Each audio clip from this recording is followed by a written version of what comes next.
अस्सलामुअलैकुम। कैसे हैं आप सब? उम्मीद है कि आप सब खैरियत से होंगे और आपकी खैरियत नेक मतलूब चाहती हूँ। मैं भी आपकी दुआओं से बिल्कुल ठीक ठाक हूँ। आज हम आपको एक बहुत ही प्यारी मोरल स्टोरी सुनाएंगे जिसका नाम है लालच बुरी सज़ा है, या हम इसका नाम हसद का अंजाम भी रख सकते हैं। तो चलिए आइए बगैर टाइम ज़ाया किए कहानी का आगाज़ करते हैं। एक मरतबा का जिक्र है कि किसी गांव में एक किसान ने एक तरबूज की फसल उगाई और किसान की मेहनत की वजह से तरबूज की फसल बहुत अच्छी हुई और किसान का सारा खेत बड़े बड़े सुर्ख सुर्ख लाल तरबूजों से भर गया।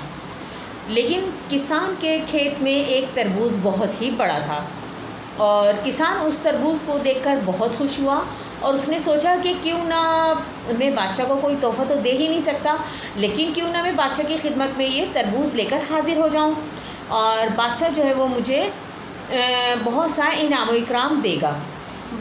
किसान के पड़ोस में ही एक सुनार भी रहा करता था।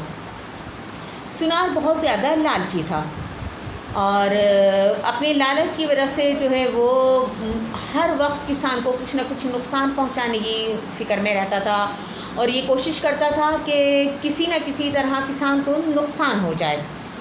अब जब वो देखता है कि भाई किसान जो है वो बादशाह के पास तरबूज लेकर जाएगा तो उसको कहता है कि पता नहीं बादशाह सलामत तुम्हें इनाम देंगे या नहीं देंगे, और चलो खैर तुम कोशिश तो कर लो बादशाह के पास जाने की। किसान जो होता है वो खुशी खुशी तरबूज तोड़ता है और उसको गाड़ी में रखकर बादशाह के महल में ले जाता है। बादशाह का महल जो है वो दरबारियों से भरा हुआ होता है और लोग उस तरबूज को देखकर बहुत ज़्यादा हैरान होते हैं और खुश भी होते हैं। अब बादशाह जब उस तरबूज को देखता है तो बादशाह सलामत जो है तरबूज देखकर बहुत खुश होते हैं और कहते हैं कि ये तरबूज तो बहुत नायाब है और हमने आज तक अपनी ज़िंदगी में कभी भी इतना बड़ा जो है वो तरबूज नहीं देखा, और ये अनोखा तरबूज हमारी खिदमत में पेश करने के लिए हम तुम्हारा शुक्रिया अदा करते हैं और हम तुम्हारे शुक्रगुजार हैं कि तुमने हमें ये इज़्ज़त बख्शी कि तुम ये तरबूज हमारे लिए लेकर आए। अब किसान जो होता है वो बहुत खुश रहता है। तो बादशाह सलामत कहते हैं कि किसान ने क्योंकि हमें ज़ाहिर है इतनी कीमती चीज़ ला कर दी है तो इसको इसका इनाम मिलना चाहिए। तो बादशाह सलामत कहते हैं कि कहो तुम क्या मांगना चाहते हो, जो मांगना चाहते हो वो मांगो। तो किसान कहता है कि हुजूर जो आपकी मर्ज़ी हो, जो आपका दिल चाहे वो मुझे दे दीजिए। तो बादशाह सलामत कहते हैं कि अपने सिपाहियों से कहते हैं कि जाओ इस किसान के लिए बहुत ही हमारे ख़जाने में से कीमती हीरे जवाहरात निकाल कर लेकर आओ और इस किसान को दे दो। अब किसान जो होता है वो वहाँ से कीमती हीरे जवाहरात लेकर आता है और अपने घर पर लाकर उनको बेच देता है। और जब किसान बेच देता है उनको तो अपने घर का कीमती साजो सामान लेकर आता है और अपनी ज़िंदगी बहुत अच्छे तरीके से गुजारने लगता है। अब जब किसान अमीर हो जाता है उसके शाहाना ठाट बाट देखकर सुनार जो है वो बहुत ज़्यादा हसद की आग में जलने लगता है। तो वो सोचता है कि ज़ाहिर भाई जब किसान ने एक तरबूज बादशाह को दिया तो उसको तरबूज के बदले में बादशाह ने इतना इनाम व इकराम से नवाजा, तो अब क्यों ना मैं भी बादशाह की खिदमत में कोई अच्छी सी चीज़ ले जाकर पेश करूं और जिसकी वजह से जो है वो बादशाह सलामत मुझे खुश होकर इनाम देंगे। अब वो इसी लालच में सोचता है कि मैं क्या दूँ, लेकिन उसके कुछ समझ में नहीं आता। फिर वो सोचता है कि मैं इस तरह करता हूँ कि कोई बहुत अच्छा सा जेवर बनाता हूँ और मतलब वो बादशाह की खिदमत में ले जाकर पेश कर दूँगा।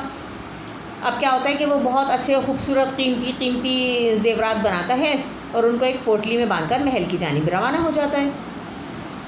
अब जब वो महल की जानिब रवाना होता है तो अब बहुत खुश होता है अपने दिल में, कहता है कि बादशाह सलामत मुझे इतने सारे हीरे जवाहरात देंगे, ये करेंगे वो करेंगे, और यही मतलब अपने ख़याली प्लान्स जो है वो बनाता हुआ चला जाता है। अब क्या होता है कि अब वो प्लानिंग तो कर रहा होता है कि भाई मैं ये चीज़ लूँगा, मैं वो चीज़ लूँगा, ये करूँगा वो करूँगा, खुशी खुशी बादशाह के दरबार में जाता है।